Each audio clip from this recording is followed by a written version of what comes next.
Ամրու լրատվականը արդեն տեղեկացրել է, որ այս տարվա մարտի 6-ին Երևան քաղաքի Էրեբունի վարչական շրջանի բնակիչ 1994 թվականից ծնված Ռաֆի Մանդալյանը հրավառ շշեր էր նետել Հայաստանի Հանրապետության ազգային անվտանգության ծառայության վարչական շենքի վրա։ Ամրու լրատվականի իրավապահ մարմիններին մոտ կանգնած աղբյուրները միջադեպի վերաբերյալ նոր բացառիկ մանրամասներ էին հայտնել, բացահայտելով երիտասարդի գործողության շարժառիթները։ Մասնավորապես, ըստ Ամրու լրատվականի տեղեկությունների համաձայն, դյուրավառ շիշը նետած քաղաքացի Ռաֆի Մանդալյանը իրավապահներին ցուցմունք էր տվել, բացատրել, որ իր քայլը պայմանավորված է եղել խորը զայրույթով եւ հիասթափությամբ։ Նա նշել էր, որ իրեն մտահոգում է հայրենիքի անվտանգության վիճակը եւ իր համոզմամբ հասարակության մեջ առկա է անտարբերություն եւ լռություն այդ հարցի շուրջ։ Մանդալյանի խոսքով իր գործողությամբ փորձել է ցույց տալ, որ բոլորը անտարբեր չեն։ Նրա նպատակն է եղել կոտրել իր ձևակերպմամբ հասարակական լռությունը եւ ուշադրություն հրավիրել այն հարցի վրա, որ քաղաքացիների մի հատվածը մտահոգված է երկրի ապագայով։ Կալանավորված երիտասարդի հետ դաժան են վարվում։ Այսպիսի ձևակերպում է անում փաստաբան Հրանտ Անանյանը, խնդիր տեսնելով, նրան մեղադրելով ահաբեկչության մեջ։ Ինչ գործողությունների է պատրաստվում դիմել փաստաբան Հրանտ Անանյանը երիտասարդի խափամամիջոցը փոխելու, երիտասարդին առաջադրված մեղադրանքը վերավորակելու մասով։ Դեպքի մանրամասների, Ռաֆի Մանդալյանի գործողությունների, հոր հարցաքննության մասին զրուցել ենք վերջինիս փաստաբան Հրանտ Անանյանի հետ։ Ռաֆի Մանդալյանը ըստ էության նախկինում երբևէ չարատավորված, երբևէ չդատապարտված, որևէ քրեական հակումներ չունեցող անձնավորություն է։ Բարձրագույն կրթություն ունի, չգիտեմ, մասնագիտությամբ անասնաբույժ է, եւ ըստ էության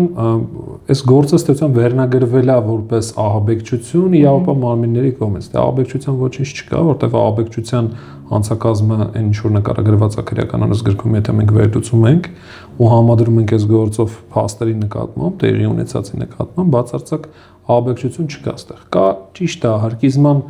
եղանակով ինչ որ գործողություն, հա, արարք Վահե Մանդալյանի կողմից կատարված, սակայն Ռաֆի Մանդալյանի կողմից ներողություն կատարված, սակայն նպատակը եղել է ոչ թե ինչ որ աշխատանքների կազմալուծումը, պետական կառույցների կամ չգիտեմ ինչ որ պահանջա ներկայացված եղել իրավապահ մարմիններին կամ պետական մարմիններին, հա, նմանատիպ բան չի եղել, ըստ էության հանրավտանգ եղանակով էլ չի կատարվել, որովհետև նետել է տվյալ շիշը հենց ազգային անվտանգության շենքի երկաթյա դարպասներին, հենց աշխատանքային ժամից հետո, ժամը 19:00-ից հետո, ֆրուստրացիան աշխատանքային ուրեմն ինտերվալը ավարտված է 18:00-ից հետո։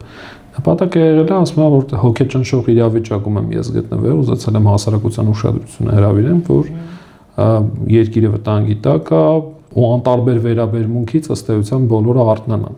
Հիմնական նպատակը էս է եղել իր, ըստ էության ինքը ոնց որ չի փախը դեպքի վայրից, ինքը դիտմամբ կանգնել է, չգիտեմ, նետել է ճշերը, փորձել է նենց անի, որ հանկարծ այդտեղ մարդ չլինի այդ բան, որևէ մեկին հանգարց վնաս չպատճառվի, ինքը հանրավտանգ ինչ որ երևույթ չլինի, բայց լինի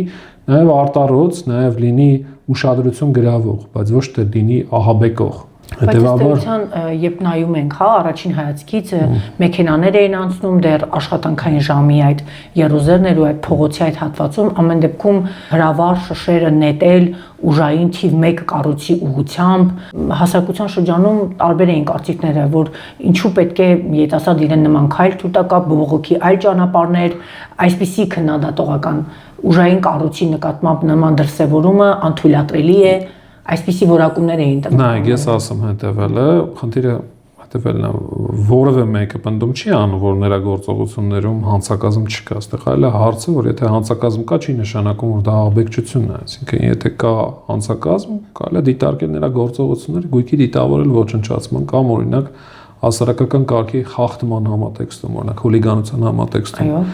բայց ոչ ահաբեկչության, դա այլ հանցակազմ է, դրա համար հատուկ պայմաններ են անհրաժեշտ։ Ահաբեկչությունը բավականին ծանր հանցագործություն է, քրեական օրենսգիրքը բավականին խիստ սանկցիա է դրա համար նախատեսում, ազատազրկման 8-ից 12 տարի ժամկետով։ Բայց տվյալ անձի նպատակը նորից եմ ասում, պետական որևէ կառույցի կազմալուծումը չի եղել աշխատանքների ժողովրդին կամ հասարակությանը ահաբեկելը չի եղել, ընդհանրապես ուշադրություն գրավելու համար է նա արել, որ ըստ էության նաև շատ լավ գիտակցել է, որ իրեն ձերբակալելու են եւ ըստ էության նաեւ արգելանքի են վերցնելու։ բայց դե որակումը իմ կարծիքով իրականությունից կտրված է։ Բացարձակ չի համապատասխանում ուրեմն այդ մարդու նպատակին, ինչի համար որ նա այդ գործողությունը կատարել է, որտեղ ահաբեկչություն անող մարդիկ որպես կանոն պահանջ են ներկայացնում պետությանը, հա, չգիտեմ, ինչ որ վնաս են տալիս, ինչ որ առողջությանը մարդկանց, չգիտեմ, կյանքին առողջությանը վտանգ ստեղծող գործողություն են կատարում, գույք են ինչ որ վնասում, որը էական է։ Ազգանավտանգության ծառայության գույքը։ Հենց այդ է հարցը, որևէ վնաս չկա եւ ահաբեկչության հանցակազմը նախատեսող հոդվածը, քրեականորոշ գրքի 300 հոդվածը նախատեսում է, որ առնվազն 500,000 դրամը գերազանցող վնաս պետք է լինի։ Նշանակվել է փորձաքննություն, պարզ դարձել է։ Ճիշտն ասած, մենք փորձաքննություն նշանակելու մասին որոշում չենք ստացել մինչև այս պահը, բայց այդտեղ փորձաքննություն նշանակելու հարց էլ չկա, որովհետեւ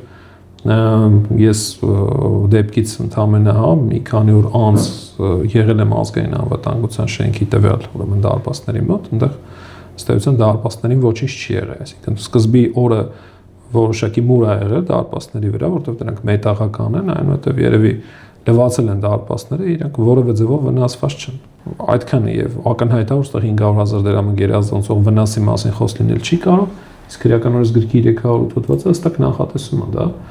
այսինքն խոշոր չափերի գույքային վնաս պատճառելը կամ այլ ծանր հետևանք առաջացնելու վտանգով, այսինքն նման հատկանիշներ մենք այս գործի շրջանակներում նույնպես չունենք։ Ինչ նպատակ է հետապնդում նախաքննական մարմինը ավելի խիստ հատկանիշներով անձին մեղադրանք առաջադրելը, ահաբեկչություն, եթե ոչ օրինակի համար հասարակական կարգը խախտելը կամ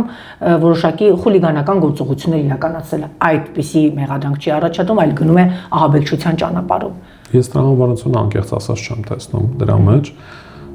ուղղակի իմ կարծիքով պատժելու ցանկությունը առաջ անգնում օրենսդրությանը եւ իրավաբանությանը, հա, հետեւաբար դրա համար մենք ունենք այս վիճակը, այսինքն պատժելու ցանկությունն է այստեղ ըստեյության գերակա, ուրիշ բան չեմ տեսնում, որովհետեւ իմ կարծիքով օրինակ տվյալ արարքի համար առնվազն, չգիտեմ, լավ խուլիգանության հանցակազմով կարելի է մեղադրանք առաջադրել այս անձին, որովհետեւ ըստեյության, չգիտեմ, այդ բային ավտոմեքենաներ են երթևեկում, հասարակական անդորը ինչ որ ձևով խախտվել է, բայց ոչ ահաբեկչություն։ Եթե սա ահաբեկչություն է, բա ահաբեկչությունը ինչ է այդ դեպքում։ Իրական ահաբեկչությունն ինչ է։ Հետևաբար ես կարծում եմ, որ այստեղ Ռաֆի Մանդալյանին տենց չափից ավել պատժելու ցանկության դրսևորում է սուրճացված իրավական գնահատականն այս գործի շրջանակներում։ Հիմա մենք իհարկե անձին իրավաբանական օգնություն ցույց տալիս մեր գրասենյակը, նշեմ, որ նաև առողջական խնդիրներ ունի ինքը, ու իմ կարծիքով հաշվի առնելով իր անձը, հաշվի առնելով իր արարքի բոլոր դետալները, որոնք որ ես հիմա քիչ առաջ ներկայացրեցի, խիստ անհամաչափ վերաբերմունքի է արժանացել իրավապահմանների կողմից նրա գործողությունները, բայց դե որ իրավական գնահատականի պետք է արժանանա ու հանցակազմ չպարունակելու մասին խոսք լինել չի կարող։ Դա մենք նույնպես ընդունում ենք, դա նույնպես կգնա նախաքննական մարմինը արարքի վերավորակման ըստ ձեզ հաշվի առնելով հնչեղությունը, այդ հարցը բարձրացրել ենք արդեն իսկ մի քանի օրից կարծում եմ գրավոր միջնորդություն էլ կուղարկենք իրավապահ մարմիններին, որպեսզի ուրեմն գործերի ողջ ուրեմն փաստերի համադրությամբ վերջնական ճիշտ իրավական գնահատական տրվի, հուսանք, որ օրինակ իրավապահ մարմինները համաչափ ու տրամաբանական իրավական գնահատականի կարժանացնեն նրա գործողությունները։ Ինձ հետաքրքիր է միգուցե նախաքննական մարմինի։ Ես նշեմ նաև նա որևէ քաղաքական ինչ-որ գործընթացի հետ բացարձակ կապ չունի, որևէ քաղաքական կուսակցության չի հարում, բացարձակ որևէ քաղաքական ինչ-որ կողմնորոշում որպես այդպեսին չունի։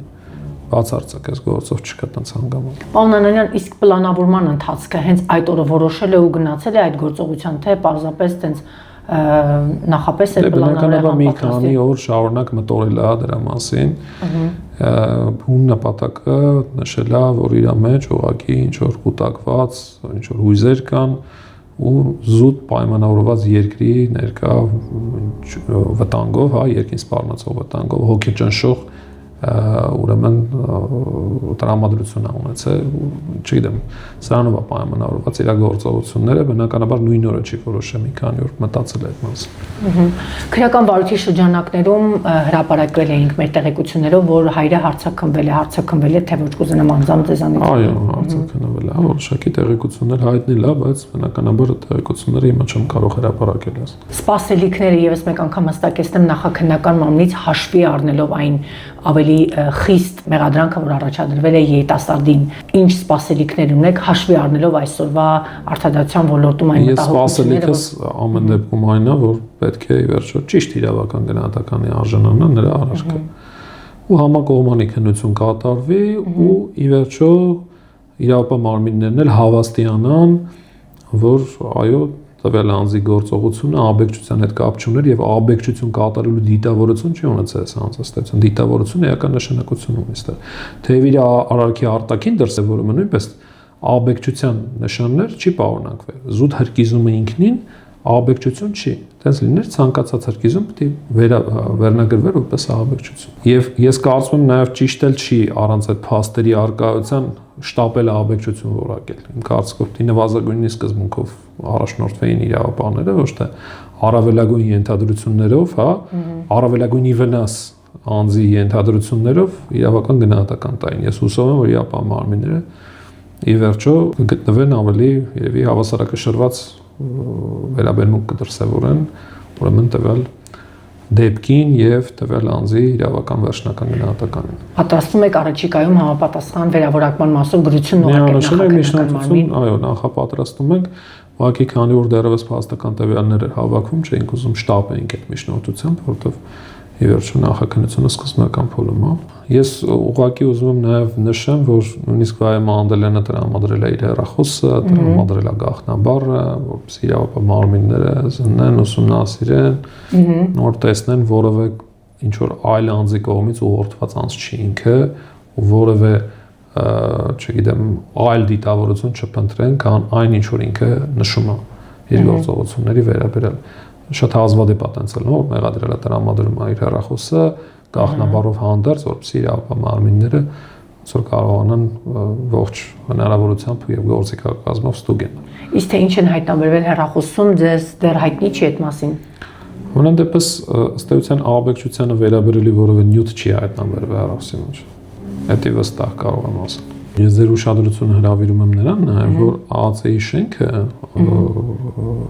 Նալբանդյան փողոցի կողմնայով, հա, այդ հատվածը որ դեպքը եղել է։ Ըստ էության մոտակայքում առկա են բազմաթիվ լուսամուտներ ԱԱՑ-ի։ Այո։ Եվ լուսամուտներ կան, որոնք որ թեկուզ երկրորդ հարկում են, բայց ըստ էության ինչ որ բան նետելու համար իրանք հասանելի են, որպես այդպեսին ու վանդակաճաղերը չկա դրանց վրա, թեև մոլոտովի կոկտեյլի համար վանդակաճաղը այդքան էլ կարող է էական նշանակություն չունենալ, բայց կարող էր եւ հանգիստ մուտք չգործեր, լավ։ Բայց վանդակաճաղ չունեցող պատահանի վրա հաստատ մուտք գործող էր, եթե ինչ որ շիշով բան նետես։ Հիմա խնդիրը հետևելն է, ակնհայտ է, որ այս անձը չի ուզեցել աբեկչություն անի, հա, ինչ որ չգիտեմ կազմալուծի կամ ինչ որ ահաբեկի կամ ինչ որ այլ ծանր հետևանքներ առաջացնող գործողությունների, հակառակ դեպքում ինքը ուղղակի կնետեր այդ պատահանի ուղղությամբ, իսկ ինքը մոտեցել է այն հատվածին, դարպասին, որի շրջակայքում կողքը ոչ մի բան չկա, ասես լուսամուտ չկա, այս այդ գրդեջերը կարա տարածվել ոչ մի ձև։ Իսկ դա մետաղական մի հատ դարպաս է ինքը իրենով։ Այսինքն ինքը իր գործողությամբ ընտրել է այն հատվածը շենքի, որ հանկարծ որևէ վնաս չպատճառի այլ անձանց։ Ու դրա մասին նաև բարձաբանում ա տվել ինքը։ Ինքը նաև բարձաբանում ա տվել, ինքը բարձաբանում ա տվել, ասում է ես չեմ փախել, չեմ դիմել փախոստի։ Նետելուց հետո ինքը ըստ էության հանգիստ սпасել է, մինչև իրեն կան ձերբակալել։ Հիմա այս տրամաբանության մեջ ակնհայտ ուռճացված է իրավական գնահատականը աբեկչություն որակելու է անձի գործողությունները։ Հետևաբար, այսի շատ կարևոր հանգամանք է, այսինքն մանը ընտրելու հնարավորություն ունի, անես չի որ ինքը տենց ինչ որ շրջապատված է եղել ԱԱՑ-ի շենքը, ինքը չի կարողացել մոտենալ եւ մի կերպ ինչ որ նետել է, բայց չի կպել պատանին, կպել է դարպասներին, չէ՞, գնացել է այս դարպասի հատվածում էլ կարակ կադրերը կան այդ դարպասը թե ինչ ուրեմն կառուցված ունի պատաններ, ինչքան հեռու են, հա, որ այստեղ հրդեհը տարածելու հնարավորություն չուներ։ Իսկ ասում եմ աբեկչության ինչ-որ դիտավորություն ունեցող անձը միանշանակ կնետեր այդ մոլոտովի կոկտեյլը հենց պատանի ուղղությամբ, որ ներս մտներ ըստ էության հրդեհը բռնկվեր եւ ըստ էության էդիկ այ հարավատանք ինչ որ տրամաբանություն կարող ձևավորվի այստեղ։ Այսի կարևոր հանգամանք են կարծիքով էլի։ Այս մեղադրելի նաեւ պնդումները հիմնավորող, որ աբեկցության նպատակ չի ունեցել։